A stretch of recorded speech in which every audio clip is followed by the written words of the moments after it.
child's spleen was nicotine. And I believe it's a reasonable inference to think that she didn't shoot any nicotine up, that she didn't smoke a cigarette, that indeed someone was smoking around her. Now, Anthony brought back that morning cigarettes, menthol cigarettes, a single pack, to Miss Kelsey Wallace. And Miss Wallace smoked those cigarettes in her home in the presence of this young child. There's the physical evidence that that child was present with that woman inside that home, and that she was a living, breathing creature on Sunday morning at about 10:30 after Mr. Barber arrived back to the home. That's physical evidence. That's scientific evidence.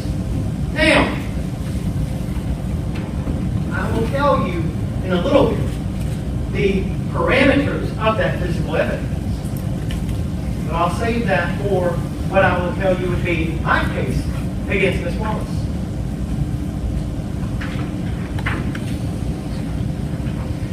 Now, as Anthony came back that morning, when he delivered to Miss Wallace,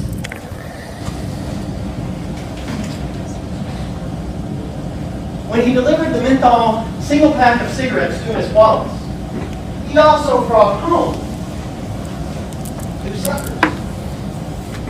Because even though he may have been high, or still experiencing the effects of being high on methamphetamine, he still had the presence of mind to think about these 2 sweet little angels that he loved.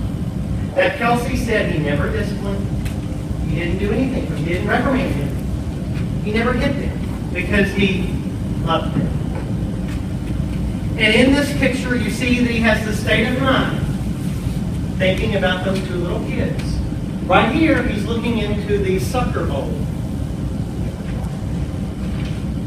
And right here, from the video, you can see that Anthony's state of mind was always thinking about those kids.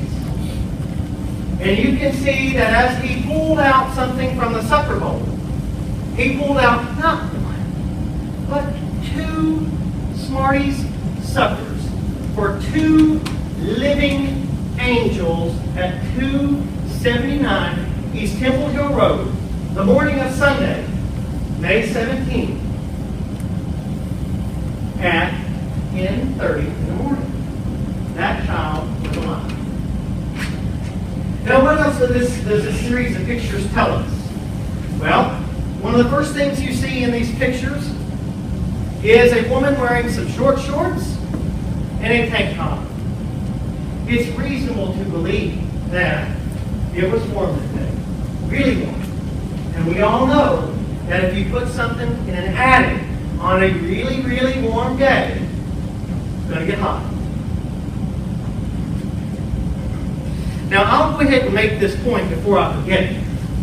If indeed the child had been taken to the attic and laid there under blankets, yes, she would have been hot. And so when Mr. Barber arrived back home, he told you the child was dead. And he told you that her skin was cool to the touch.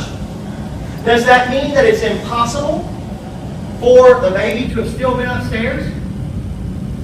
Well, of course. Because we don't know how long the child had already been brought downstairs.